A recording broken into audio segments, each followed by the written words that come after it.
My name is Sherry Guess, and this is the Heavily Meddled Podcast.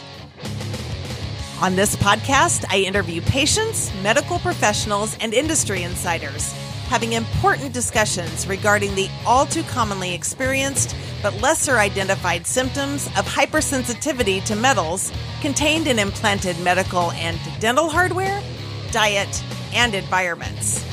These metals often cause a variety of dysfunctional immune responses, chronic pain, and other syndromes that fly under the radar of most patients and physicians. During these interviews, the patients and I discuss ideas for managing symptoms, share personal lifestyle modifications, and talk about how to advocate with and educate providers pre- and post-surgery, along with options found for implant removal and the how-to of adverse event reporting. This podcast does not give medical advice. From time to time, I may interview medical professionals that render personal opinions you can use to follow up with your individual provider. Let's roll. Hello, metalheads, and welcome to the jungle. Thanks for coming back for this episode of the Heavily Meddled Podcast. Today, we have a special guest, Dr. Julio Novoa from El Paso, Texas. He's an OB-GYN and a gynecologist who is a tremendous patient advocate for patients with Asia syndrome, which we're going to talk about in a minute, and metal hypersensitivity reactions, women's healthcare. Dr. Novoa, you are just gold. We are super excited to have you with us today. Thanks for coming on. Thank you. Thank you for having me. I'm going to let you go ahead and tell us about all the things, Dr. Novoa. Why don't you give us a little bit of your background, your family, your hobbies, surgical specialties? Tell us who you are. I am an OB-GYN. I graduated from Greater Baltimore Medical Center in Baltimore, Maryland. I also grew up there, and my dad also graduated from that program. GBMC is now part of Johns Hopkins, which is a prestigious program. I missed out on that graduating class by a year, the year after I graduated that joined with Johns Hopkins. I wanted to be an OB-GYN basically because my dad was an OB-GYN. He retired coming on 10 years now, but I basically idolized him as far as his intelligence and the specialty. And really, when we look at OB-GYN, I'm looking more so at the obstetrics portion, because if you understand that obstetrics is one of the few practices of the medical specialties where people look forward to going to the hospital. It's one of the joyous times. You're not really looking to go to see somebody that's ill or been in an accident or has to have some major surgery. People are going to the hospital to see babies being born. And everybody's happy about babies. So I kind of fixed on that part of obstetrics and gynecology. Yes, of course, I like the surgical portion of gynecology, but that was my main emphasis in my practice. And it still has, to this day, been the emphasis of my obstetrical practice. I'm also a cosmetic surgeon. When I was in training with my dad and with other OB-GYNs, I was very interested in cosmetic vaginal surgery. And that at the time when I was training was taboo. OB-GYNs did not do cosmetic surgery. Since that time, everybody's kind of in it. I could tell you stories of how that transitioned, but nevertheless, I got into cosmetic gynecology. And then from there, more into awake procedures, which are the safest way to do cosmetic surgeries when the patient is awake. And therefore, I do the routine Botox, fillers, and the such. I also do liposuction, chin liposuction, which is a very popular procedure. And then, of course, breast augmentations, liposuction, tummy tucks, fat transfer, Brazilian butt lifts. All of these things are done as awake procedures where my colleagues that are plastic surgeons only do them under general anesthesia. And so I'm kind of like a hybrid of those two types of specialties. My emphasis on the OB-GYN as well as cosmetic has always been safety. And that's where I moved it in the front for women's advocacy was related to that particular concern, women's safety and their care, because I saw and still see today that there's a disparity between the ethical treatment of women and men, but my specialties have to do more with women. So I have to want to address that mostly. But the disparity between the efficacy of medical practices and also the actual business associated portion of medical practices, because they do go hand in hand. Unfortunately, we're on the wrong side of it many times where we treat medicine as a business. And that's where I started seeing the issues with, in obstetrics, for example, unnecessary cesarean sections, unnecessary tubal ligations, where women were being told that they needed a cesarean section. And then after a certain number of cesarean sections, they shouldn't or couldn't have children anymore.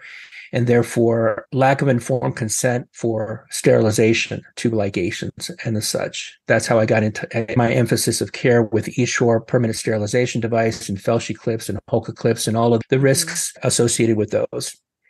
Move a little bit out from there. The exposures to these particular products had me interested in the metallic hypersensitivity reactions of these particular products and similar biological implants that cause foreign body reactions. So once you open up that door, you basically have opened up the entire gambit of everything to do with Asia effect, which we can talk about a little bit later. On the GYN side, of course, unnecessary tubal ligations, the inappropriate use of Essure permanent sterilization device, unnecessary or improper use of meshes for the vaginal surgeries or urethral surgeries for incontinence, rectal surgeries, and the terrible complications associated with the use of mesh. That's a separate category under Asia effect as compared to the metallic hypersensitivity, but it's still a problem. And then we could simply switch over to cosmetic surgery, where the big one is breast augmentation surgery and the use of implants and the breast implant illness as under the umbrella of Asia as well. Also, the lymphomas associated with a particular type of breast implants that are no longer on the market, but caused a great deal of concern during the period of time. Now, again, we could talk for hours related to non-Hodgkin's lymphoma and the use of textured implants, but the key to that was that, and still today, breast augmentation is a major moneymaker for surgeons, and therefore, for the longest time, they downplayed the complications associated with breast implants and cancer of lymphoma. We can downplay the use of meshes and vaginal surgery, as well as downplay their complications related to hernia surgery, for example. Doctors are still using meshes for urethral surgery and causing catastrophic problems for women because, of course, women trust their doctors. They did take Essure off the market, but women are still having problems with that. And, of course, Felshi clips or Holka clips or the metallic devices that are used on fallopian tubes, they don't work very well. They fall off. They migrate. They cause foreign body reactions related to that. Or if you want to talk about post-tubal ligation syndrome, there is a syndrome associated with ligation of tubes. As doctors, we should be addressing and offering the best options related, for example, sterilization. And vasectomy actually is the best option available to a couple. And yet, as an OBGYN, I'm ethically obligated to tell patients, hey, listen, is there any chance that your husband or boyfriend, significant other will get a vasectomy? Rather than, hey, you're interested in a tubal ligation, let's talk about tubal ligation. You're supposed to promote the best option available. Question. Yes. Are there clips used in vasectomies as well? Yes, there's some. I thought so. I also wanted to interject on clips used in sexual reconstruction and stuff like that. There's a whole other realm out there that I'm not even familiar with, and I'm going to get familiar with, which is all the people that are gender transitioning are apparently having huge trouble with their sex reassignment surgeries with clips and foreign body reactions. So that's a whole other bunch of people right there. We have to understand that although we have medical doctorates, our level of education is higher than average.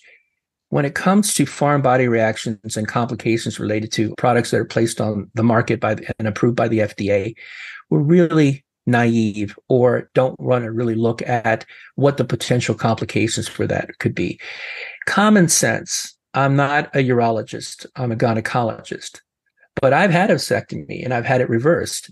So as an informed patient, I looked at my options related to vasectomy. And I, as a patient, not even saying that I'm a doctor, as a patient, I would never allow someone to place a clip on any part of my anatomy, especially down in such a sensitive area. And that's the key, because here is a one-sided type of management. Doctors, regardless of their specialties, know how to put something in but rarely know how to take it out. That's why you Mm-hmm. see patients that are suffering from these foreign body reactions with these clips, surgical clips, sterilization clips, that are more than happy to put them in and then basically lie to a patient about being able to take them out. They can take them out. They're just not comfortable taking them out. And if you're not comfortable doing something, either learn how to do it or refer them to someone that can do it. The best thing to do is to learn how to do it. If you put a clip in, learn how to take it out. But again, here is where you're talking about the competition related to medical specialties. You are an elite doctor, an elite surgeon, when you can put something in and take something out. You are just an average doctor when you can put something in but not be able to take it out. And that's how it got so popular, because doctors that were undertrained and underskilled were able to enter the surgical specialties, putting these not complicated to put in, but potentially complicated surgery issues to follow. And then they basically washed their hands of it because they didn't know how to fix the problems that they were causing. And you can see across the board in a significant number of specialties. But since I'm focusing in on OBGYN and cosmetic surgery, I address those. But I see plenty of patients, couples that come to me and they ask me about options related to vasectomy. I do transgender surgery, but only breast augmentations, for example. I don't do the more complicated transgender surgeries, but I am empathetic and I do understand that to be a well-rounded good doctor, you basically have to open up the books all the time outside of your specialty. So I can appreciate what these patients are having to deal with now, but it's basically because of the ineptness and ignorance, and yet the God complex of many doctors that think that, I only have to worry about putting them in and not worry about taking them out. That's where we're running into the problems now. Do you use clips in your gynecology practice, and do you remove them? No, I've never placed Essure. I've never placed Adiana, which is another form similar to Essure. I've never placed Felshi clips. I don't use surgical clips. Now, in my specialty, I'm confined in removing clips that are located in the pelvic area. So I can remove pelvic clips.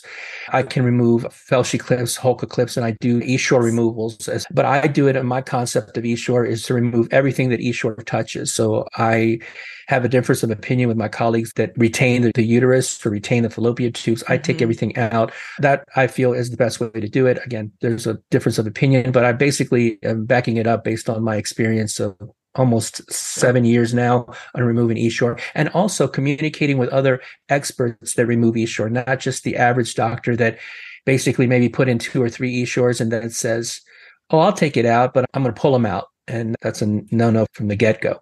Ouch. Since we're going to talk a lot about not only foreign body, like metal hypersensitivity, I want to explain what Asia syndrome is, because there is a chronic immune symptom picture with both metal hypersensitivity and Asia syndrome, and metal hypersensitive patients may have both.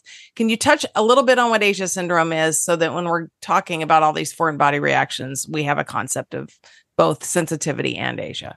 The easiest way to understand Asia is it was a diagnosis that was first published in 2011 by Dr. Schoenfeld and his associates out of Israel. And he is an immunologist. So basically, he was addressing the complications associated with the use of vaccinations, as well as the Israeli army and the Gulf War that occurred, and complications related to side effects from exposure to them. So if you understand that Asia, which is autoinflammatory, autoimmune, or you can reverse it and say autoimmune, autoinflammatory syndrome induced by adjuvants. If you understand what the acronym stands for, then let's address what adjuvants means, okay, first, because most people say, well, what's an adjuvant? Adjuvant is something that will stimulate an immune response. So, for example, in vaccinations, they use aluminum as an adjuvant. And we don't really understand that well of how aluminum stimulates a foreign body reaction or an immune reaction. Now, you can have foreign body reaction and immune reaction. They're the same. It's just how your body responds to it. Will it accept it and stimulate a positive effect? We would say that that's an immune reaction. And then you're saying, well, if many people address it as a foreign body reaction, oh, that's a bad effect because it's acting like an insult to the system.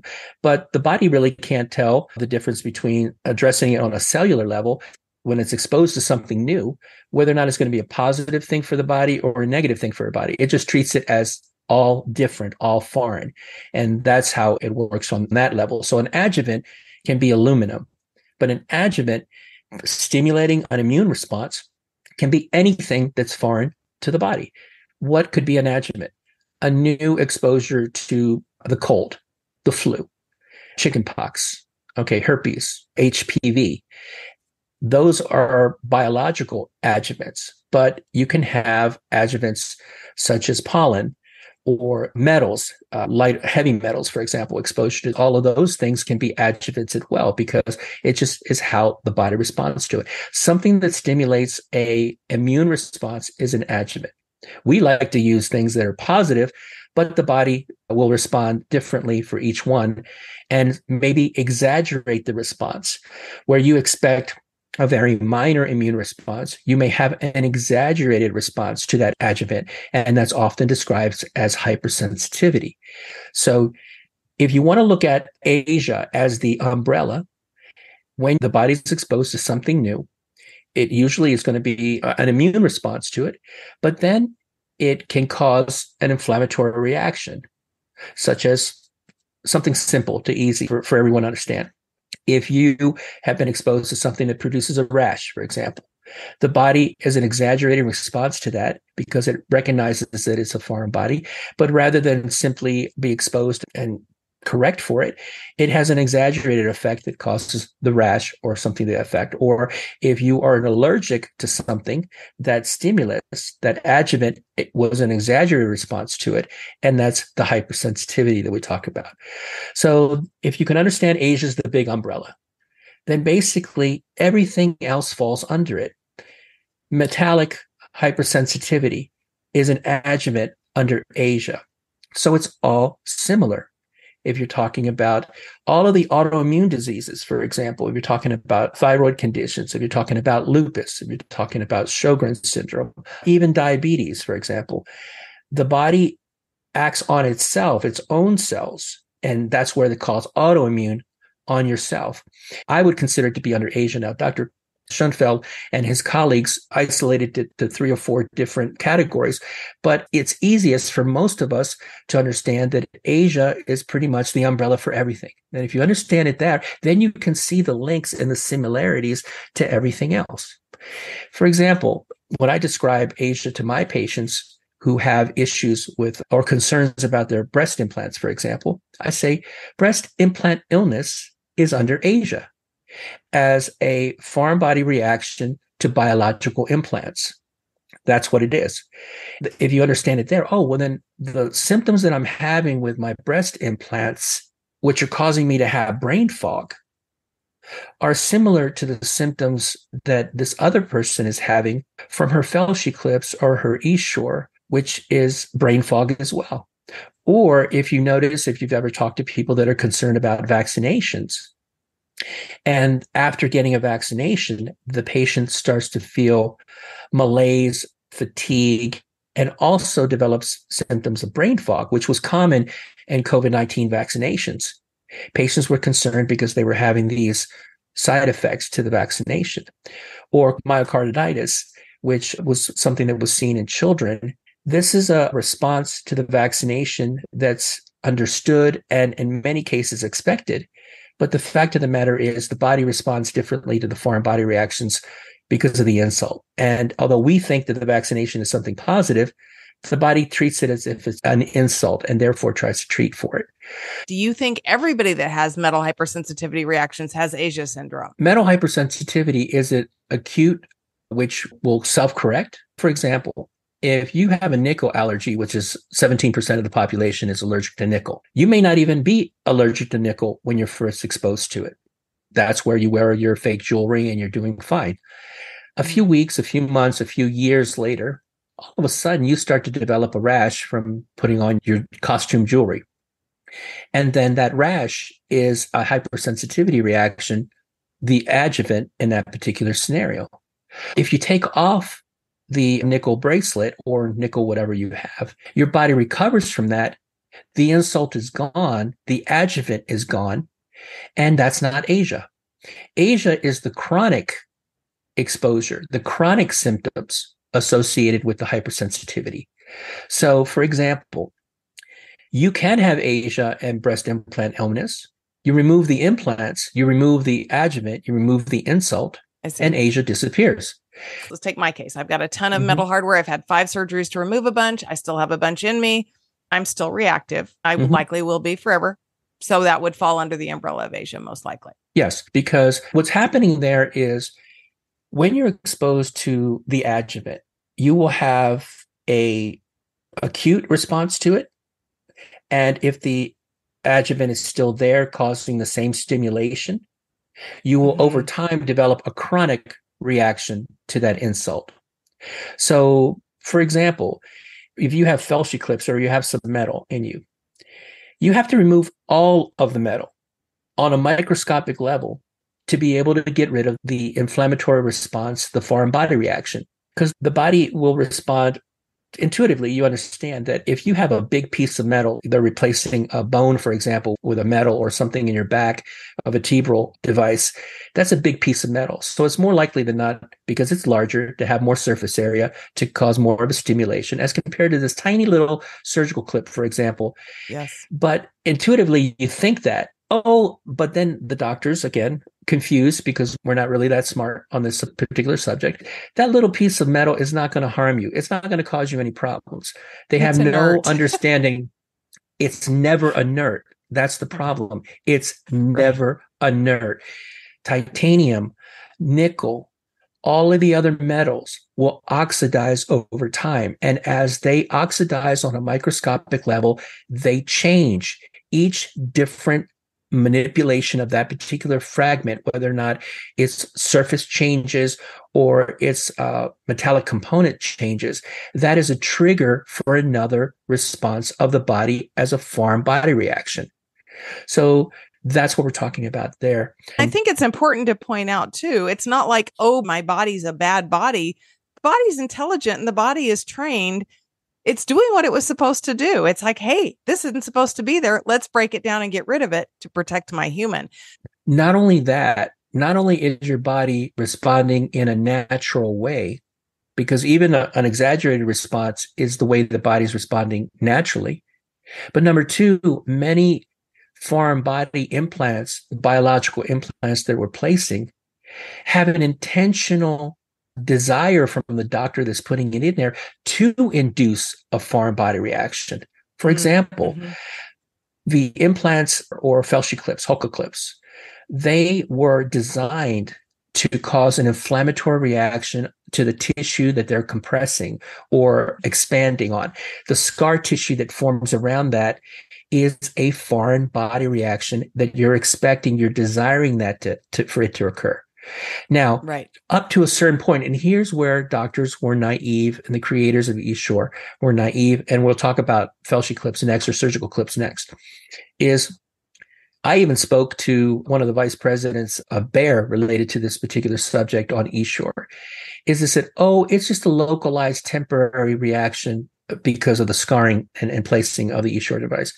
I said, no, it's a chronic problem too. Because as that implant degrades, oxidizes, the body responds ever so often to the change in that particular tissue structure. And if you think that it's just going to be associated with the scar tissue around it, you're wrong. It's going to be systemic.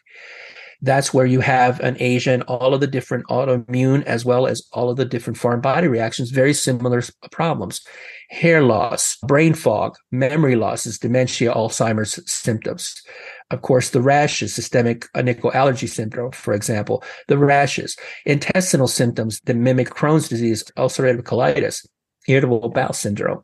I don't know if you've ever seen any of this, but I had a 1 centimeter pure inert titanium tendon anchor in my shoulder. Would you like to see what that pure inert tendon anchor looks like? Yeah. There's rust, there's pitting, there's corrosion. Okay, if you put a piece of titanium or metal in water, of course, over time it will rust. People have that concept that just exposing it to the environment is going to rust it. Here's the other thing that happens.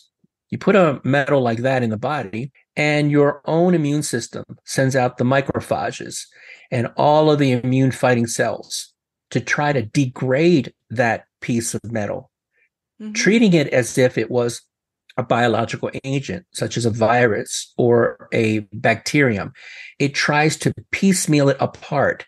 And each time it causes that microscopic response to the metal, it changes it by a little bit. And therefore, you don't see over time, if you see there's pitting on that particular device right now, there's rusting on that particular device. That is not inert. That is not inert. And would you like to know what the PA said when I went in for follow-up and showed it? And I asked, I said, what does the doctor think of all the corrosion on that device? She looked at me and said, that's not corrosion. That was literally the response. Well, again, I'm hardest on my own specialty. We, as doctors, PAs, nurse practitioners, okay, we shouldn't comment on something we have no knowledge of.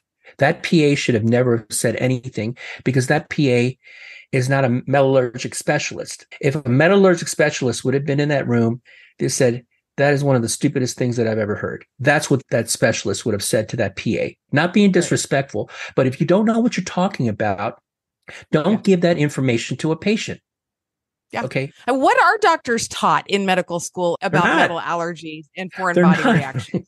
They're not. Okay. There's a cascade effect, and we're talking about biological agents. If you look at the drawings that we have to memorize and stuff like that, the concepts, we understand biological agent, viruses, bacterium, because we see that all the time. Over on the little tiny corner of this huge diagram, you'll see metal or poisons and stuff like that. We don't have any idea. Our experiences are viruses and bacteria. We understand that because we see them all the time. But we are clueless in the majority of cases that what is the response of the body to metals and similar products that are poisonous to the body in higher concentrations. That PA should have never said anything like that because he or she did not know what they were talking about. So the problem gets into they're not taught about it in medical school. So if they say anything at all, it's just really pretty much a CYA. They're just covering their butts. Yeah, and you can have both. It's two sides of the same coin. Okay. Why do you think it's a hard concept for doctors to grasp that systemic reactions to metals or foreign bodies can even happen? Why is that difficult? That's on a number of levels of, like I said, ignorance, not wanting to take the time to read up and learn more, and the issues that the FDA approves something, it must be safe. That's a ridiculous concept in and of itself. And then the God complex that a patient is not going to walk into my office and then make a comment that I don't know anything about. I'm going to BS my way through that comment. Okay. And the only person that you're hurting is the patient who has paid you for an expert opinion on something that you're clueless about. So I can appreciate the frustration of so many patients when they walk in and they've done the research because it's affected them. They've spent the time to try to decipher all of this medical jargon to come up with something that they can understand. And when they understand it and they want to go in and talk to the doctor, that doctor's never picked up a book on foreign body reactions related to metals. They haven't. And yet they think that they can BS or cover their butts on this particular concept. And they're just hurting the patient, the person that they've said they were going to help. Got it. That's what's happening there. Can you share some of the patient cases that you've dealt with regarding foreign body reactions? And if you've removed these clips, how things may or may not have resolved, or some of your first patients, some of your memorable cases? Sure. What's your experience? Hands-on. Sure. I was first introduced to the Essure Problems Forum on Facebook, and I was introduced to that group as a guest. At first, it was, hey, Dr. Novoa, do you mind joining in on a conversation related to Essure? I said, I've never placed Essure. So what did I do? I went and started reading up on Essure. And I looked at the clinical data on Essure. And as soon as I read the clinical data, I said, I cannot believe that this product was placed on the market. How did it get past clinical trials? And that's, in a sense, the ineptness or the corruption of the FDA. FDA does some good things, but they don't have a spotless track record. And then many times they have been, I wouldn't call it a co-conspirator, but some of the people working for the FDA, you know, they're a good old club of people that know people. And some things have gotten through the FDA approval process that should have never been placed on the market. Essure was one of those. Well, I'm going to interject and say, just for patients tuning in that may not know, that as far as medical device manufacturing, and Dr. Novoa, you can correct me if I'm incorrect here, but in the actual medical trials, many of the devices don't go through their own individual trials. They just have to show that they are similar enough to another product that was placed on the market, and they're given a green light based on the success or routine use of another implant, correct? Not only do I agree with that comment because it is factual, but let's take it a little bit further. You are allowed to use in your data analysis or your proposal for approval, you are allowed to use information on products that were accepted by the FDA, but later pulled from the market by the FDA, whether or not it's a reason associated for what you're trying to get approval for or for some other reason. And many times the reason that the product is pulled off the market is you're asking for the same approval under the same circumstances, even though the product was pulled off the market. So that is another flaw. Yes, it's grandfathered in. There you go. That's crazy. Okay, let's go back to the patient story. Sorry, I just wanted to interject that so people had a basis fine. there. We can go around. It's a track. Okay, yes, it's a track. Okay, yeah, it's a track. They're all related. Okay, you can go off the tangent and you'll get right back on the highway. Good. Okay, good. So we'll get Thank back. you.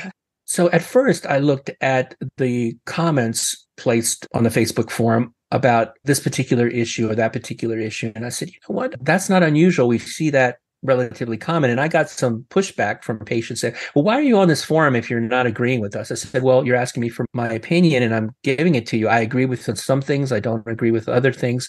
And that just got me interested in doing a little bit more research. Again, if you don't know what you're talking about, look it up and start researching it, because these people are trusting in your expertise. And if you're not really aware of what that is, open up a book or Google it or whatever. Or ask Alexis. She might be able to tell you something. Alexa. Yeah, I ask her questions all the time. Nevertheless, within 3 to 4 days, I was seeing hundreds of patients with the same problems. I said, this is not coincidental anymore. Okay, there's something going on here. And then I did even more research. And then I started advocating for pulling this device off the market. So in talking about that, there were patients that were contacting me. And although I'm an advocate, I always really emphasize that a patient should go to their own doctor or to a doctor that's close to them. I was getting emails from all across the country, as well as Europe and even as far as Australia and New Zealand. And I said, well, I can help you because I don't charge for any commentary that I place on Facebook, or I had to cut back on it, but they could send me emails and I would just respond and try to give them some factual information or advice. Of course, stressing that they should still go to their primary doctor for all their information. Nevertheless, I did have patients that come to me and said, hey, Dr. Novoa, would you be willing to remove this device? I said, sure. If it meets criteria under your insurance, I will be glad to remove the device. Well, how will you remove it? I said, the only way that I'm going to remove it is I'm going to treat it as if it's a cancer. Okay. That's how you need to address it. Now, in the majority of cases, these were the top reasons why patients were complaining of a problem with that device. And let's mirror it to other problems with the Felshie clips, surgical clips, and the such. Brain fog. Okay. Essure, brain fog, something that was placed in their uterus was causing them to have memory lapses, dementia symptoms, Alzheimer's symptoms, or can't add 2 and 2 together, or can't remember what they did yesterday. That's brain fog, the memory issues. You ask any, and now they've learned a little bit more. Back in the day when this was a real problem, when Essure was on the market, that gynecologist was going to think that you're crazy, or actually think that there was something mentally wrong with you and send you with a referral to see the psychiatrist for depression. Okay. Mm-hmm. Wasn't putting 2 and 2 together. All right. Now, next on Essure, brain fog, number 1. Depression. If you suffer from pain or the destruction of your personal relationships with your friends, your family, your loved one, the person that you care about so much, and it's destroying your marriage, don't you think that's going to cause depression? Of course it is. Okay. So depression was another symptom or a problem. Again, cognitive problems, but the gynecologist knows nothing about that. Okay. Well, let's move on down the track. Rashes. Essure nickel sensitivity, because it's opposed titanium and nickel. Essure sensitivity, nickel response. One of the dumbest, again, I try to be sensitive about it, but one of the dumbest things that manufacturers and scientists have done is trying to work with nickel, which has a 17% allergic sensitivity across the world. They use that as a part of a device that was going to be kept in the body permanently. Where's the common sense in that? Nevertheless, They did. Okay. So the nickel rash, which leads you to systemic nickel allergy syndrome, GI symptoms, as well as the rash. And your gynecologist is not going to be able to have pain. It's exactly chronic pain head to toe. It's not just a rash. Well, exactly. So then we talk about the intestinal symptoms, and you move on down the track. You have chronic fatigue syndrome, fibromyalgia, and then you're moving on down into the pelvis. Then you have the pain. Pain is the most common side effect or symptom related to a foreign body. If the surgical clip is on your lymph node from your breast biopsy, it's going to cause pain in your axilla. If you have a surgical clip that's been removed, that's associated with your gallbladder having been removed, the most common symptom or complication is going to be pain where your gallbladder used to be or in the center of your chest. If you have a surgical clip placed on your fallopian tube or a Felshi clip placed on your fallopian tube, it's going to cause pain. And Essure, for example, caused pain because it was not only in the fallopian tube, but it was in the uterus. So this patient suffered from abnormal uterine bleeding, chronic pelvic pain because the body tries to expel the clip as it can. For gallbladder, you may have gallbladder spasm associated with a clip in the gallbladder area, in the general area where it used to be. So these are the symptoms related to that. So you have acute, localized, as well as chronic, systemic. So a patient would come to me and I said, I'd take it out, write down all the symptoms that they have. 80% of the time, when we removed everything, these patients showed significant improvement or complete resolution of their symptoms within 3 months. When it had to do with brain fog, about 70 to 80% of these patients noted that the brain fog was disappearing within hours of the foreign body, the metal being removed. So it was like night and day. I had one patient that had 4 seizures before she had her Essure removed, and the neurologist and her gynecologist and her psychiatrist couldn't figure out what's this seizure issue going on. They're putting on all this medicine. It wasn't helping. We removed It's interesting. It's interesting you say that. I've got a really close family friend who had a spinal fusion, no prior history of seizures, and all of a sudden is having seizures all the time. And nobody is making the connection. I've tried to get them to listen to me, but I wasn't aware of a lot of incidents of seizures. Yes, well, seizure is common because here, again, we as doctors don't understand that the lymphatic system of the body is connected to the brain. At one time, we thought that the blood-brain barrier protected against these immune responses to the brain. That's not true. It does get through the blood-brain barrier. And that's the reason why they have the cognitive changes of the brain fog and the seizures. We removed the Essure device, no more seizures. If we're talking about spinal fusion as well as orthopedic devices that are placed, if you read up on the latest literature related to that, on the cobalt sensitivity or the cobalt oxidation and breakdown of those older style metal implants, basically the cobalt ions were getting through and it was causing cobalt poisoning. And the patient was having these cognitive changes and these seizures. One of the best movies or documentaries, I think, is The Bleeding Edge, for example. That's a great crossover of the different issues as well as the Essure. The symptoms that these patients are showing, especially with orthopedic implants, is that they're going to have cognitive changes. In many cases, will start suffering from seizures. Wish I could get them to listen. I have a colleague, Schroeder, who is excellent. He's retired. Dr. Scott? We've talked and we've had Zoom meetings. He is the expert. His distinguished record and the things that he does on a humanitarian level are outstanding. He has a lot more background and understanding on a cellular level of what's going on here. And not only that, he actually travels the world to talk to other experts. He's amazing. So what we started advocating for is this. At that time, we were saying, remove the Essure if the patients are having symptoms. But now we're more than 10 years out for the majority of women that have Essure. And yet they're now starting to show the symptoms of the oxidation and the changes to the Essure metal, as well as the PET fibers associated with it. My recommendation now is when you can, and if it's safe to do, get the device taken out. And that's a change then. If it's not causing you any problems, go ahead and have it taken out. It's now, if you can have it taken out, take it out before you develop the problems, because in a significant number of patients, even after you remove Essure, the damage has been done. And we're trying to prevent long-term problems One of my dear, dear friends, neighbors, has Essure in right now, and she isn't having any symptoms from it that she knows about. We've talked about it. She's very progressive with her health and very aware of the complications that can happen. But I think her position is, I'm not going to have it taken out because it's not causing any problems. And this surgeon is out of network and it's going to cost me 10 grand. And I don't have that kind of money. And I'm like, I'd get that out of there yesterday, because you don't know what you don't know. Well, if you were able to sit in the meetings, and they have them recorded, the video recordings of Essure, when it went before the committee for FDA, we all know that we don't know what the long-term effects are of the devices. And yet there's enough women that are getting these devices removed on a daily basis to understand that it's a time bomb on a time scale for some women, that they will develop these problems. Not right now, maybe, but as it degrades, another 2 years, another 5 years, who's to say?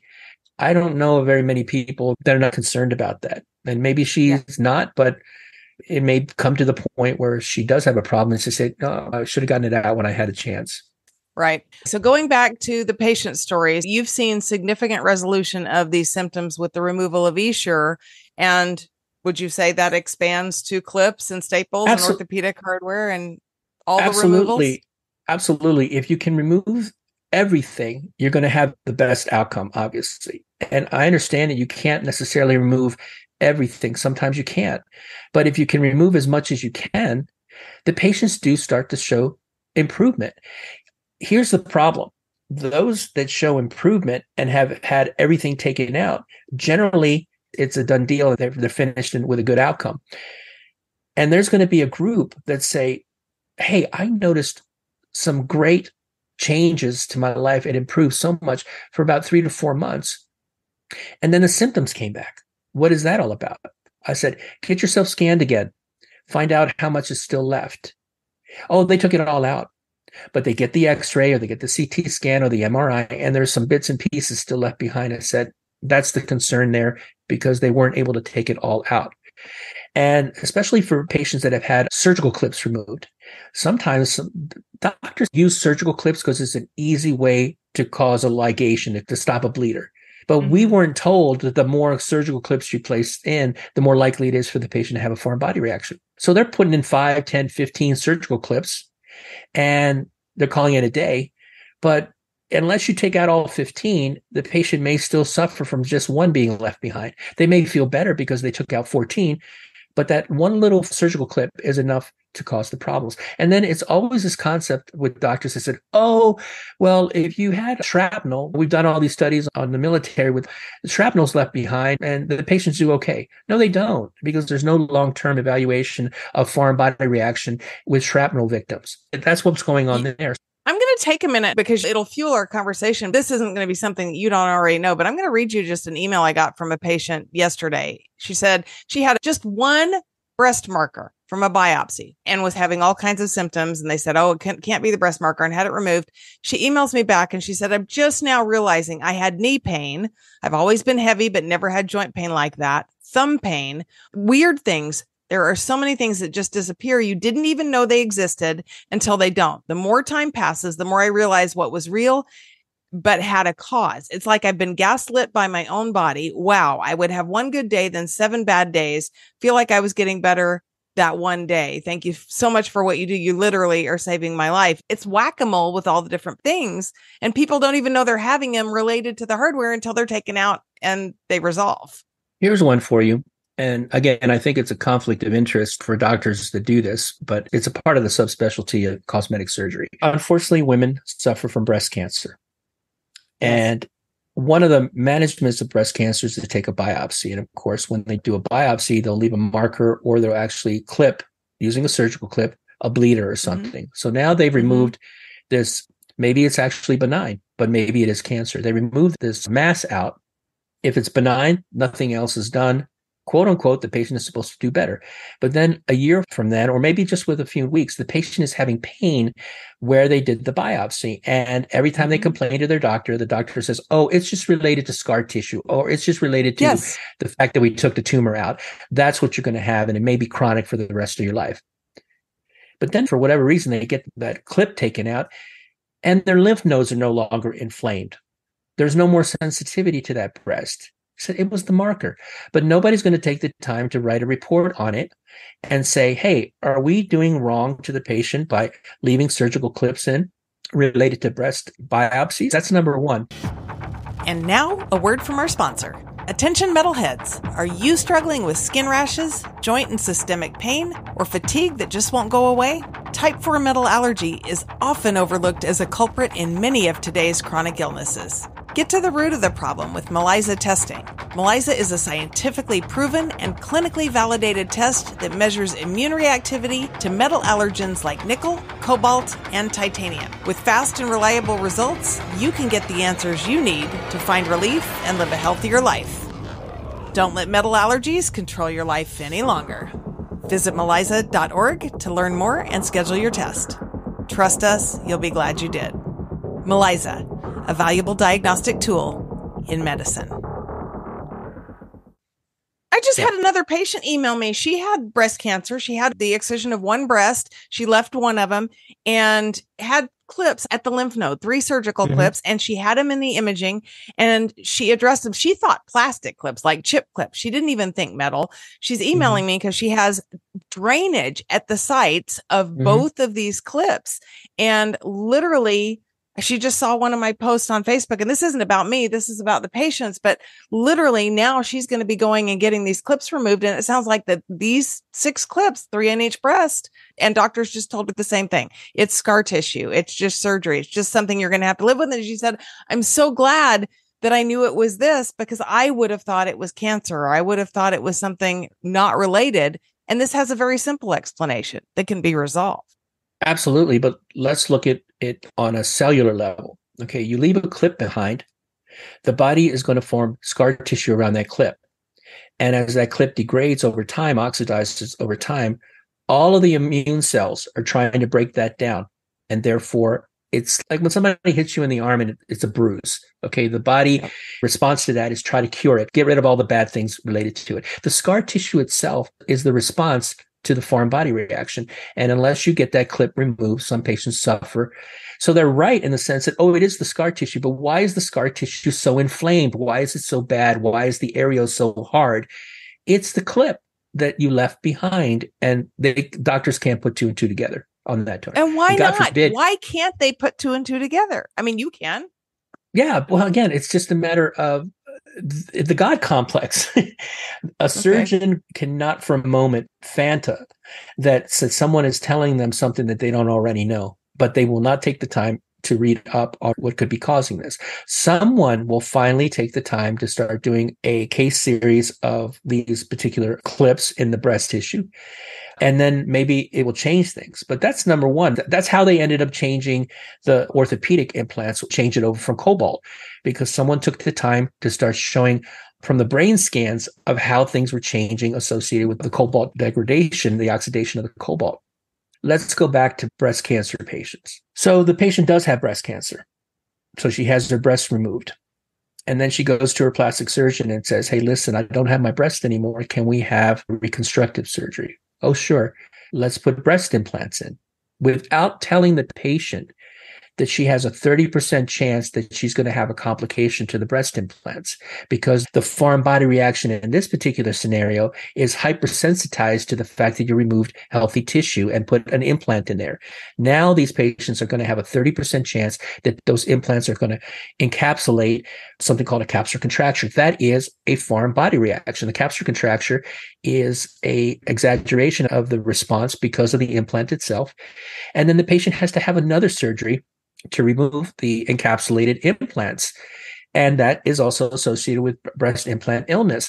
So these poor suffering women that have had breast cancer have a 30% chance of needing to have another complicated surgery because they were not properly informed of the complications associated with breast implants following mastectomy. So better to just take it off and leave it off. Yeah. Or try something different like fat transfer, but at least properly inform your patient that she has a 30% chance that she will need another surgery. And many times a woman will say, love me for who I am and not for how I look. I'm not going to get breast implants if there's a 30% chance that I'm going to have multiple surgeries. There's metals in the breast implants. Yes, and they can leach into the capsule and pass the capsule and cause, again, the foreign body reaction, which is part of BII, or the breast implant illness. I know you're big on this. Let's talk about informed consent, and let's talk about lawsuits, and let's go into some of this stuff that I know you're really hot about. And before we do that, I will tell you that I just literally 2 weeks ago had a post go viral online, and it was just a simple short form video. These routine surgeries can leave clips and staples in without your knowledge. And it was, colonoscopy and appendectomy and cholecystectomy and just the things we know about.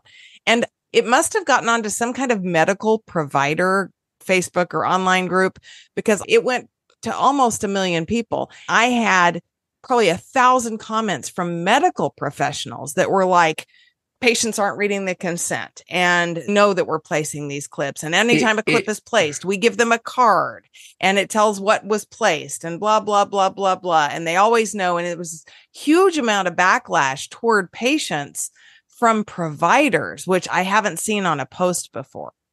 I call BS on that again. Okay. If that's what you're saying, black out the name of a patient and post the general information of the consent that you're getting from that patient related to the clip. And you're going to see those 1,000 people not respond to you. If I'm going to make a comment, I'm going to back it up. And I know that there's a HIPAA issue, but it's a standardized form. It's not like it was written just for that patient. So look at the standardized form for informed consent. And if it says surgical clip, what other paragraph underneath of it is talking about the complications associated with leaving surgical clips in place? You're not going to see that. So I call BS on those doctors, and they know better. They're just trying to cover themselves now or feel offended that someone they're putting it on the patient. The to, patient had versed and can't remember. There's the amnesia effect, and they didn't read through the consent, and they didn't tell us about their allergies, and they're throwing it all back on the patient. And again, it's the doctors. It's the medical field. It's not the patient. Part of our job is to make sure that the patient knows what we're talking about. That's what I do on the pre-ops. When I do a surgery on a patient, I have them come in 2 weeks before the surgery. And we sit down again and we go over everything that's expected. That's the pre-op appointment. On the day of surgery, I go in there and I sit down with them again and I go over the informed consent and I answer their questions and I say, listen, if for a moment you're not comfortable with what I just told you, we will postpone the surgery until you are. And if you need a second opinion, you let me know right now. And I will cancel the surgery and you can get your second opinion. Do you know how many doctors would be super pissed off if a patient at the last moment said, hey, I'm not comfortable with what you just told me. I would like to get a second opinion. There are many, many thousands, literally, doctors. If you ask them for a second opinion, they will drop you as a patient. I call BS on these informed consent forms because they're not properly written. And anybody that comments like that and says that they have given this information to the patient, I said, go right ahead, pull that chart, black out all the important areas, post it now, and I will apologize if I'm wrong about what you said about the clips. That's how you shut them up. I hate to say it that way. Here's the thing. Let's just say the patient does have a little amnesia from the Versed that they're given prior to surgery. And let's just say that they don't read their consent. And let's just say they don't think, oh, I've had a jewelry allergy. I should probably tell the doctors that that's a true allergy. The problem is if they don't know ahead of time that the clip could be placed, and hospitals and medical facilities aren't saying, hey, have you had a prior reaction to metal or jewelry? If they don't know that these hypersensitivity reactions can occur, it still comes back to it takes a village. It's doctors aren't perfect and patients aren't perfect. Why can't we all work together for better knowledge of side effects, better informed consent, better consent forms? And why can't hospitals and doctors' offices put on their form, have you ever had a metal hypersensitivity reaction? Why? Because they haven't taken the time to think about that as a possibility. That's number one. Number two is that these informed consents are usually last minute. It's just before surgery. It's not, hey, and I do this for my patients.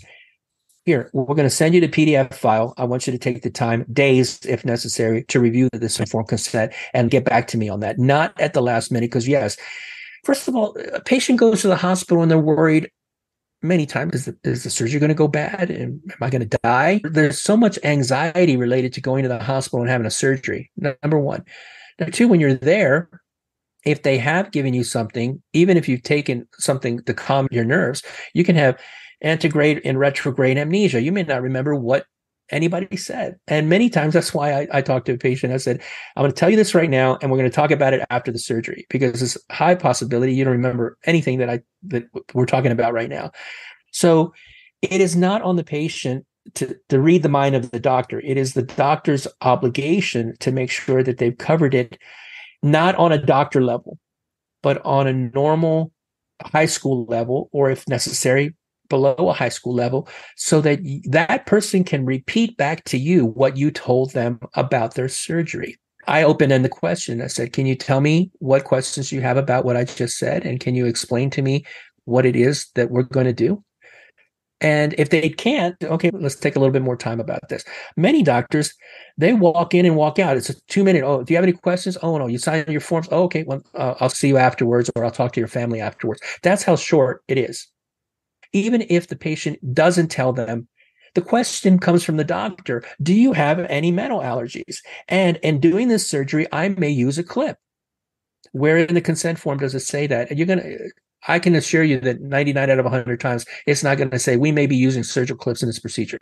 And these are the complications associated with it. But as I understand it, it can be rolled into the verbiage standard of care. If standard of care includes using a clip, what can patients do when going into a surgery to make sure that they opt out of foreign body implantation? It's not their fault, and they are not the ones that are supposed to read the mind of a doctor. What is the standard of care? The patient doesn't know how to do the surgery. The patient doesn't know any of that. The standard of care is the obligation of the doctor to communicate to the patient what's going to be happening on a level that they can understand. That is the standard of care. Okay. I see this all the time with these surgical clips when talking about Felshie clips and tubal ligation, like what we talked at the beginning.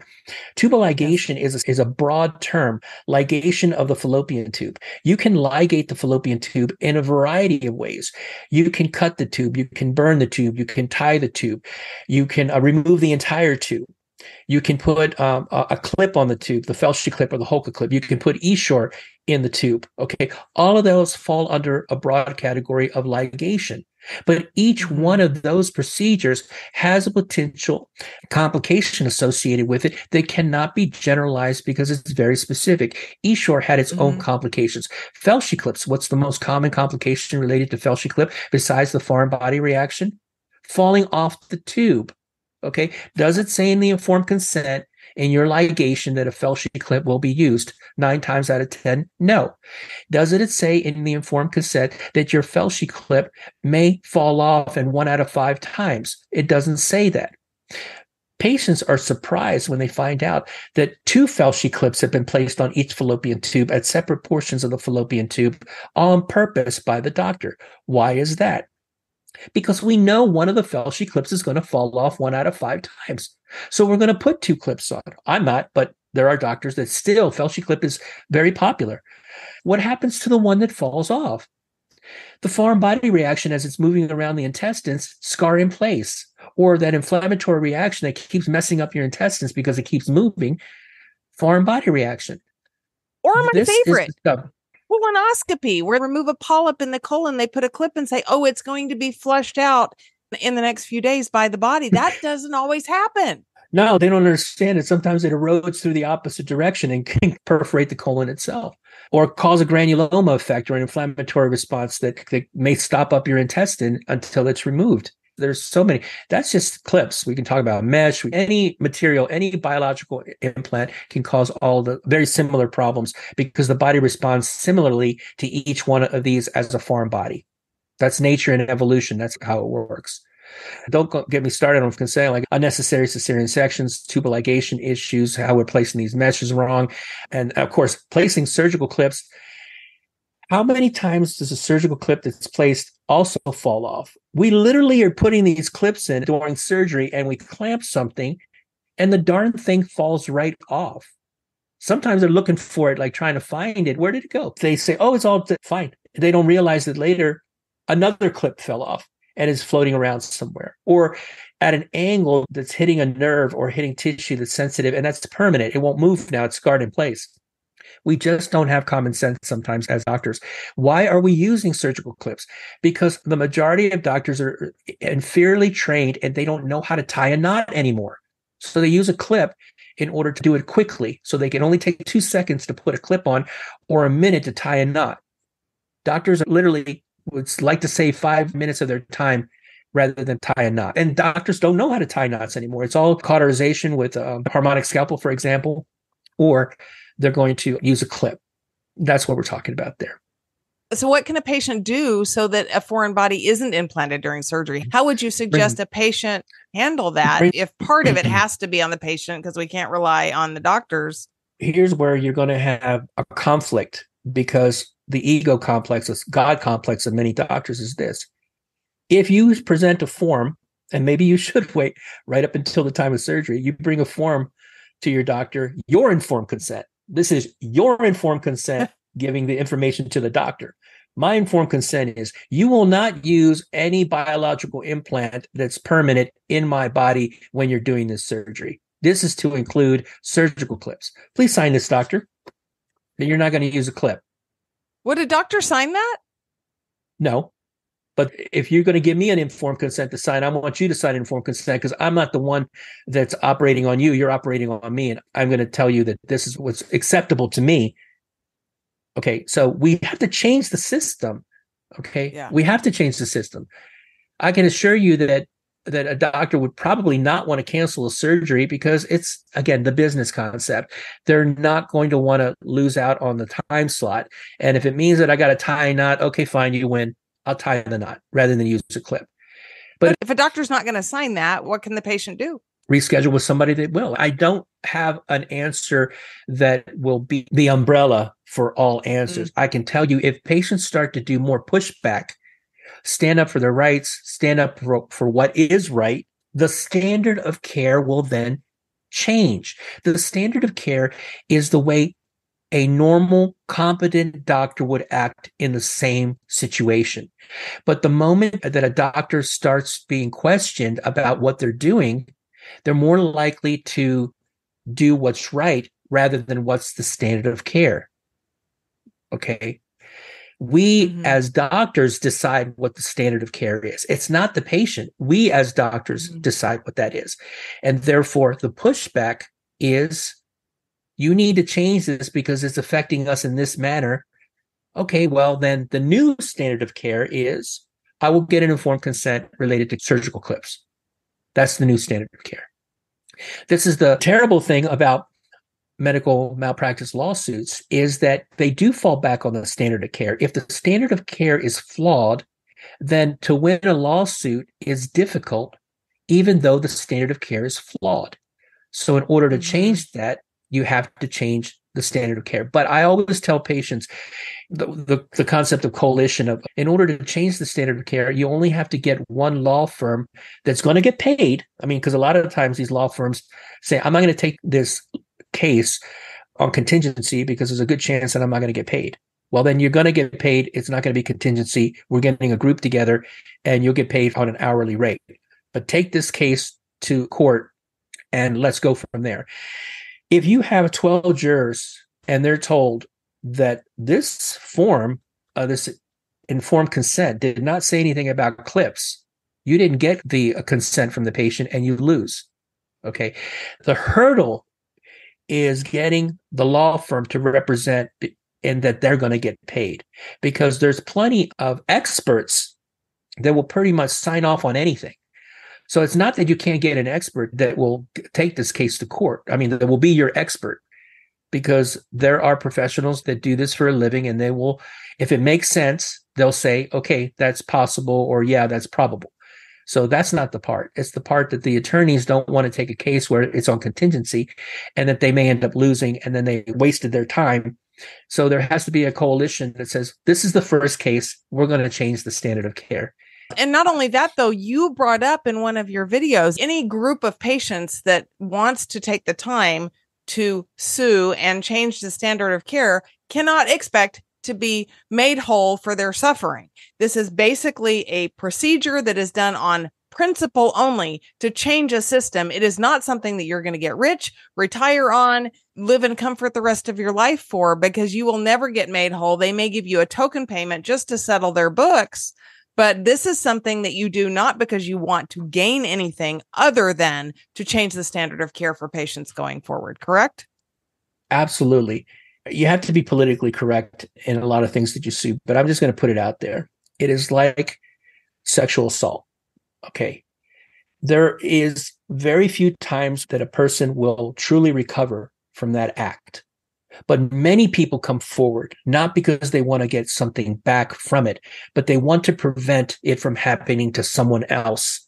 That is where they feel that they could give something back or prevent something from happening. I know it happened to me. I'm never going to be made whole again, but I want to stop that person. I want to stop that doctor. I want to stop that hospital from doing that to anyone else. And that is what we're talking about in this regard.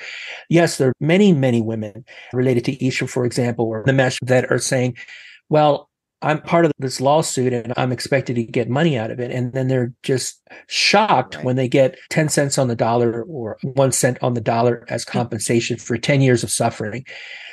The system is rigged not to punish and correct, but simply to take your losses and move on from there on the side of the corporation, on the side of the doctor. The lawyers understand that, and this is what bothers me a lot of times about these big cases, these class actions and these tort lawsuits.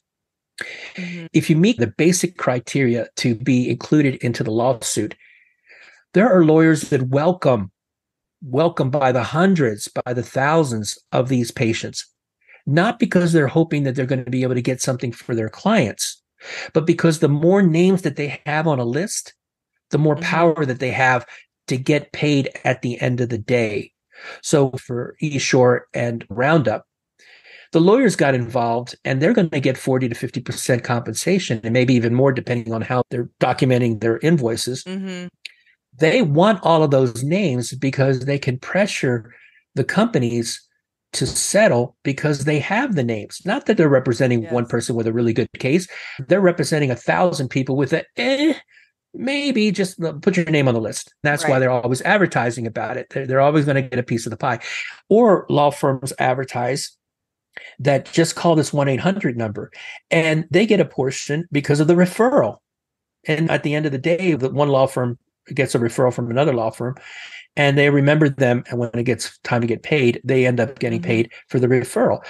So the system is corrupted. And the only way that you can fix the system is not expect a huge change, but one step at a time and something that's reasonable. And if it's stacked against you, then find that little weakness, find that thing that you can plant your flag on, and then go from there.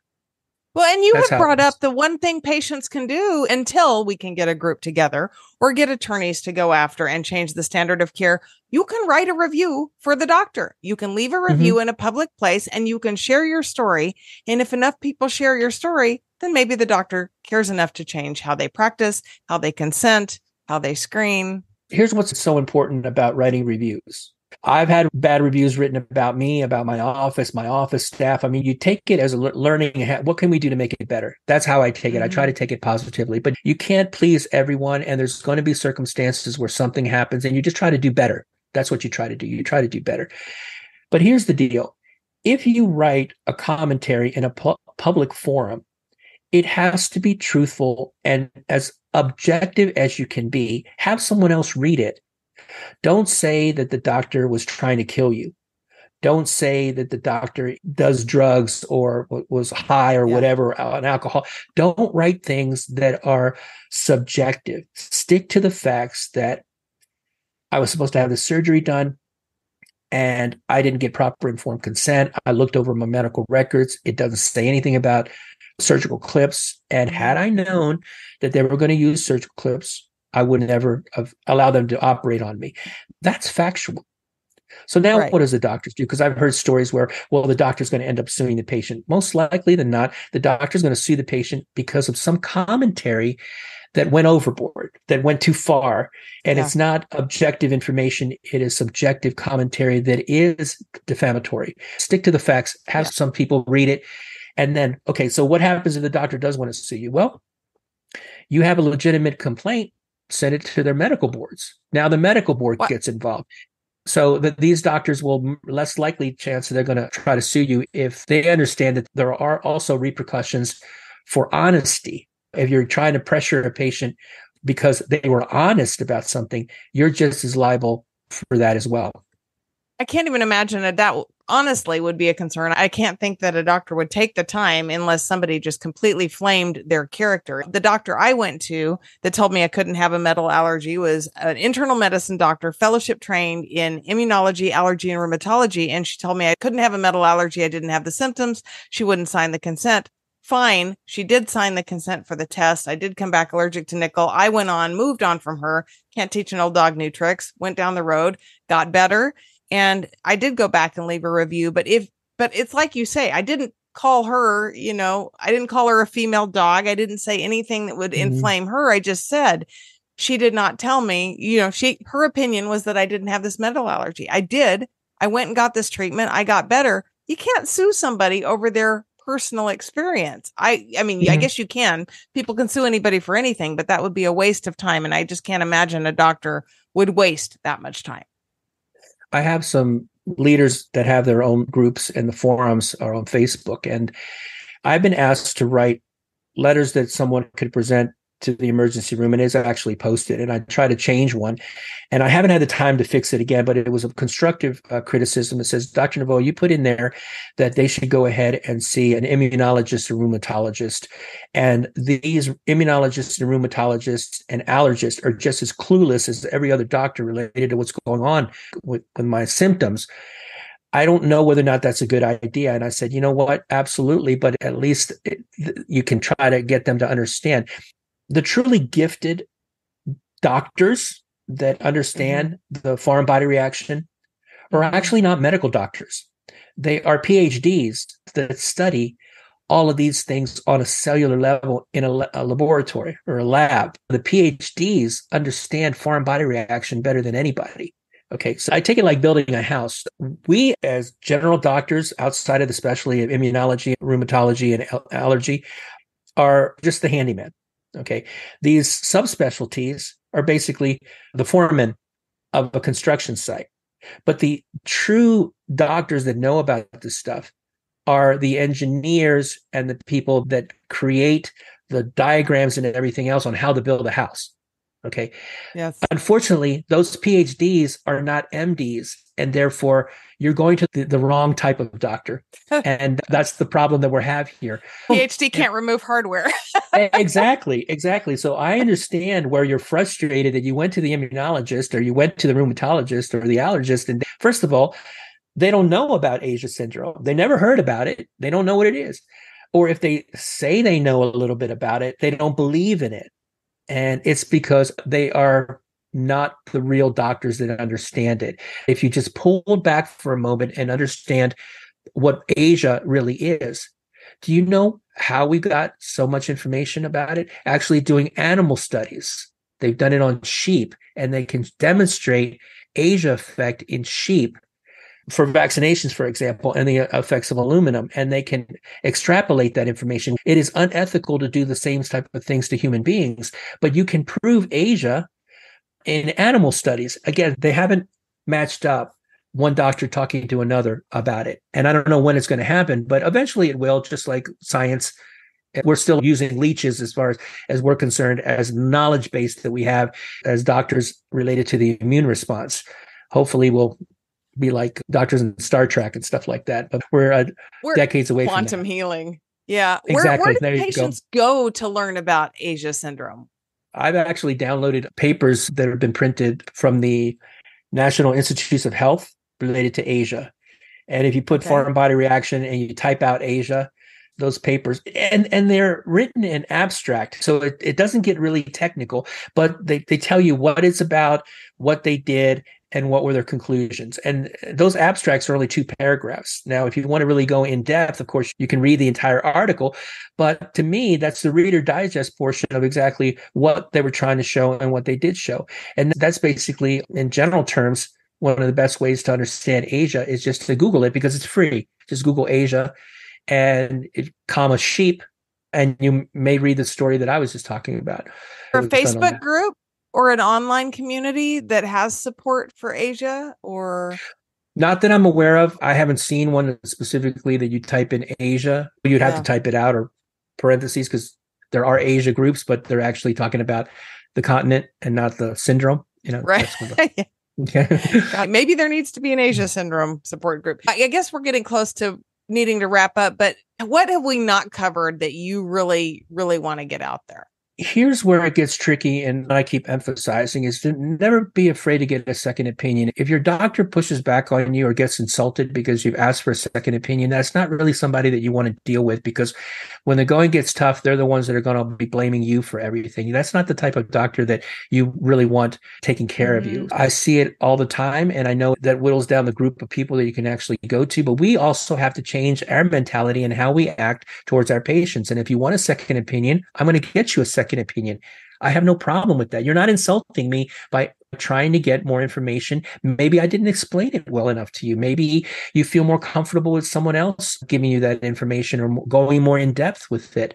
I consider myself to be a good storyteller, but maybe I'm not. And just because I'm going to be the surgeon that's going to do the surgery doesn't necessarily mean I'm the one that's going to get the informed consent or convince you that that's your best option. I can tell you that, it's like pulling teeth sometimes. You go to see your doctor and you ask for a second opinion, and they discharge you because they consider that to be an insult or that you're a difficult patient. Yes. I just suggest, you know what? Maybe you still should do that because you're looking out for your best interest, your health. How do you turn back the clock when you have something done to you that's not reversible?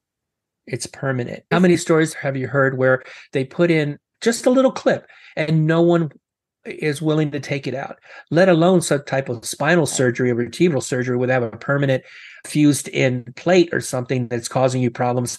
Those things don't come out. Okay. And mesh, there's only a handful of true experts to remove mesh in the United States. And yet tens of thousands of men and women have mesh related complications. You can't fix something sometimes or can't find anybody to do it. So it makes so much sense to just try to make sure that you're with the right doctor from the start. Well, I mean, case in point, and actually I still probably would have proceeded. I've got 3 pelvic implants through my SI joints. They are less than 1/10,000th of 1% nickel. My surgeon is a great surgeon. I adore him. And we had the discussion prior to even having those implants placed, knowing that I had had prior jewelry reactions, but we didn't have the full systemic nickel allergy diagnosis yet. And he said, that smaller percentage is not going to cause you any issue. It did. It was the straw that broke the camel's back. I cannot get those removed. Not the fault of my surgeon. He only knew what he knew. But I wish that surgeons knew that, hey, if it's less than 1% nickel and you react to nickel, it could rock your whole world. And they don't know that. Yeah. And extending that a little bit further, some people do develop a nickel allergy that wasn't diagnosed at the beginning as a cumulative effect of the nickel being in their body. So you may not have a nickel allergy. You may not have a titanium allergy, but it develops over time.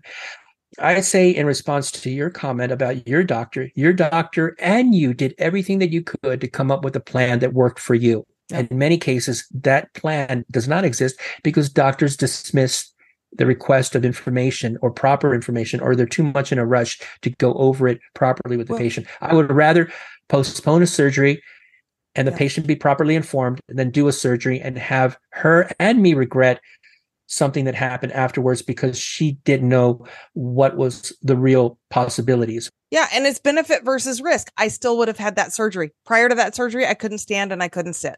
I needed the surgery. But if the doctor would have said, hey, this is a list of reactions that could occur if you have a reaction to these implants. And hey, there's nickel in food, and it's this list of foods. If you have a reaction, if you have chronic pain, we're not going to be able to take out those implants. But what if you changed your diet? See if that helps you. And then we can get you to pain management and figure out a new plan if it doesn't. I mean, these are just the types of dialogues that need to happen. But how do we do it in the current system of medical care where the office visit pre-surgery is 15 minutes? Mm-hmm. No, I understand that. Possible. And specifically for nickel allergy, I tell my patients all the time, well, I can't get these things removed. What can I do? I said, have you changed your diet? And they go, what do you mean? I said, do you like to eat chocolate? Oh, yeah, I eat chocolate all the time. You got to stop eating chocolate. What? Soy? Okay, what? I'm a vegetarian. I said, well, I don't know what to tell you. There's a lot of nickel in a lot of vegetables. Okay. Well, now you took away my chocolate. Now you can eat meat. You took away my chocolate. Now you took away my vegetables. What am I supposed to eat? I said, look down the list and see how much is there and see how you can come up with a diet that fits you. But the idea is that, yes, diet can modify your response to nickel, or that trigger, that adjuvant is an intestinal stimulation from nickel. But let's look at other types of them. You can have a cumulative effect of multiple types of implants that are placed in your body.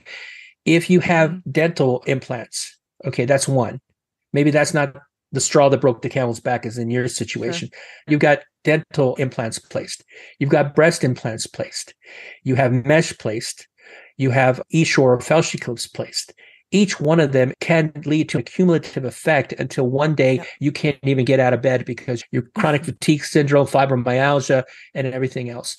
The key thing to understand is that maybe a line should be placed that stresses this. In doing the surgery, if you have a complication to the device that we're placing, we will not be able to remove the device.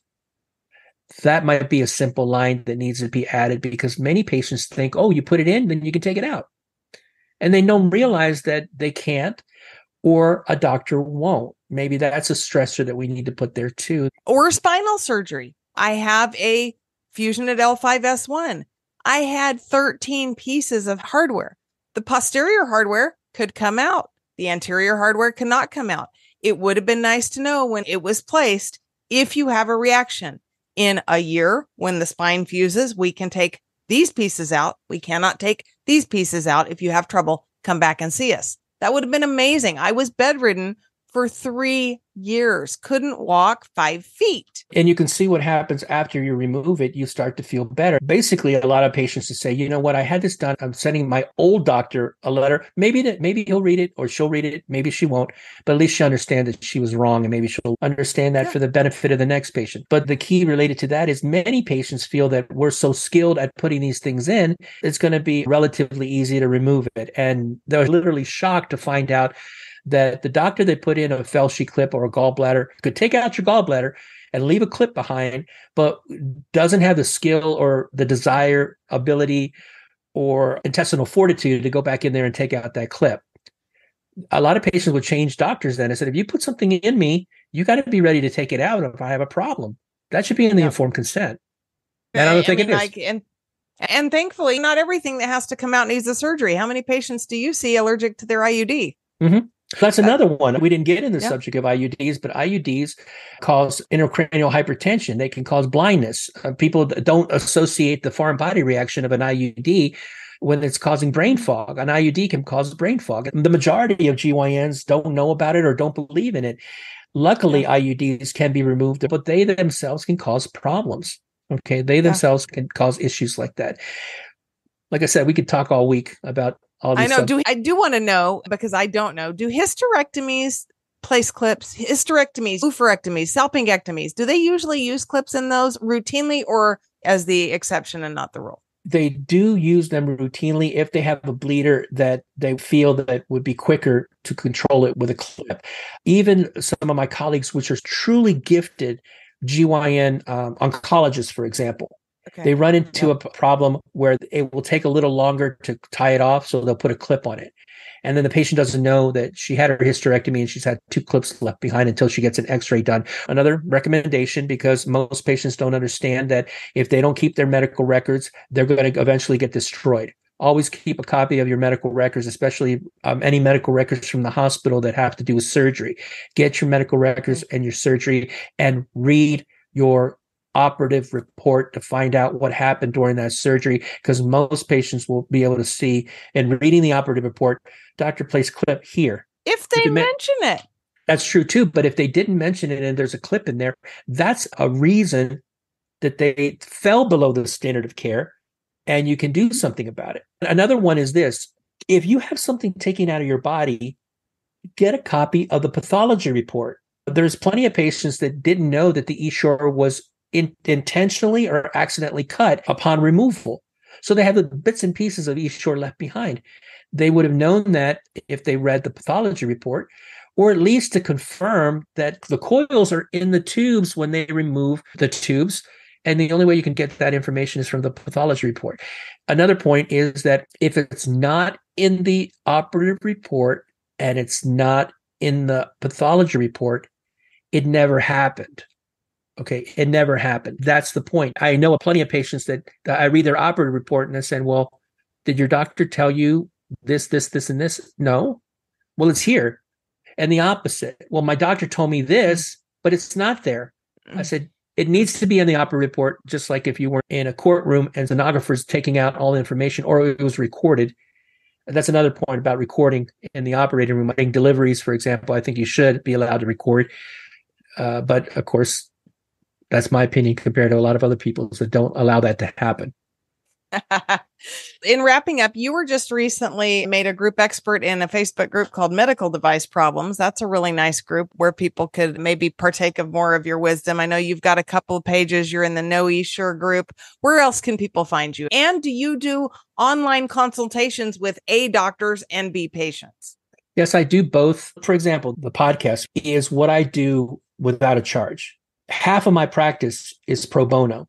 I wish that I could help everyone. I do accept patients to send me documents that I will be glad to review without a charge.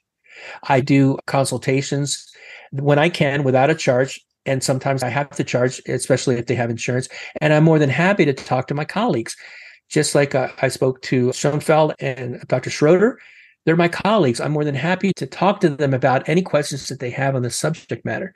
Because yes, I have 7 years of experience, but I'm not the absolute expert. We can only learn from our experiences and be willing to share that information. So that's why I'm a consultant without a charge on Essure Problems Forum, on the medical devices. I comment many times on Felshi clips, post-tubal ligation, and the mesh groups. I think that's what I need to give back. I think that every doctor, if they gave back a little bit, we'd be in a much better place right now. But that's where the business comes in. Many doctors can't bill for their charity because it's charity, and they just choose not to do that. How can a patient find you? On my website, the email addresses for us are drnovoa.nms, which is Novoa Medical Services @gmail.com. That would be the general email address for patients to get in touch with us. And the website for your clinic is? www.drnovoa.com. Awesome. And he's got wonderful channels on TikTok, Facebook. Are you on Instagram as well? I try to be, but I love to read TikTok and I watch TikTok. My wife always complains that I'm addicted to it.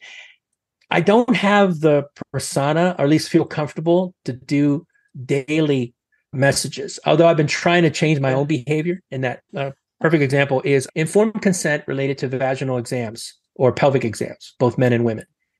More than half of the states in the United States do not require by law that a patient be aware that they've been examined by someone other than their doctor under anesthesia. I think that's appalling that we don't have a law in every single state that protects the rights of the patient to be aware that someone examined them while under anesthesia that wasn't their doctor. If it's educational purposes and whatever, it needs to be spelled out that the patient gave informed consent ahead of time. That's number one for me. That's my next 2 or 3 minute, maybe it'll last 10 minutes, but that's what subject matter like that is what I'm trying to be more informative about in my presentations. But I don't have a lot of Instagram. I occasionally post on YouTube, and I've been trying a little bit more on TikTok. I like to watch, but I'm not savvy and making all these videos. Your stuff is fantastic and you do so much for the community. Nobody can complain. Now, you probably don't know this is coming, or maybe you do, but if you appear on the Heavily Metal podcast, you have to tell us your favorite heavy metal band and your favorite heavy metal song. It was Led Zeppelin. And I can't remember. Is it "Stairway to Heaven"? Did they write that song? The super long one? Yes. Led Zeppelin wrote "Stairway to Heaven." I actually went forever long. I went to a concert and it was extraordinary. I like to go to concerts, but this one just blew my mind when they were close to El Paso, and the Eagles when they were an entire group before a couple of their members passed away. But that's not heavy metal. I consider Led Zeppelin heavy metal. Led Zeppelin's heavy metal. That counts. And Robert Plant, Jimmy Page are amazing. When Hart did the Kennedy Center honors. Oh, that was amazing. I'm going to link to that video in the show notes. I don't go to many concerts anymore either. I used to work in the 80s back with all the hair metal bands, but I saw Hart in Dallas at the House of Blues probably, 6-7 years ago, right before I got sick. I've seen Hart a lot of times. This was the best concert I've probably ever been to. It was incredible. They're amazing. You can tell just by the strength of their voice, the talent that they have. And they can also play instruments, which is fantastic. They're multi-talented. Oh, yeah. Well, thank you, Dr. Novoa, for being willing to come on today. For those of you who don't know, every episode you can link to on heavilymetalled.com. Metalled is with 2 L's. You can sign up for the email list and newsletter. There's a free Next Steps on Your Metal Allergy tour bundle that comes with a symptom checklist and a roadmap of things that you can do to work through your metal allergies. We have a petition there on the website that I'm super excited about. Please go sign and share the petition. It is to advocate for implementing metal hypersensitivity screenings at doctors' offices, hospitals, and surgery centers worldwide. Everybody can get behind this. My vision is that tens of thousands of people will sign this petition. If you've had an experience with metal hypersensitivity, please write an abbreviated comment. And eventually we're going to make this petition available for people to print out, sign, and take to their facilities worldwide. So super excited. Heavilymetalled.com is where you can find the petition link and all that other information. For now, we're going to go ahead and close. We've got some exciting guests coming up in the future on the Heavily Metal podcast, and join us in our effort to tell the medical industry that we're not going to take it anymore. Thanks, Dr. Novoa. Thank you for tuning in today. Please don't forget to follow me on social media and to like, share, and subscribe. My primary mission is reaching out to others who may be suffering from hypersensitivity reactions to metal implants and pointing them to resources that can assist with hope, help, and healing. If you know someone that suffers from a chronic illness, you might ask if they have any implanted metal hardware and if they've ever had a reaction to jewelry or metals of any kind. Might not even be on their radar.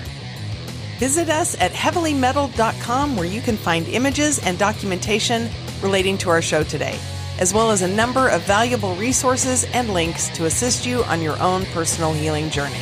Until next time, keep on rocking.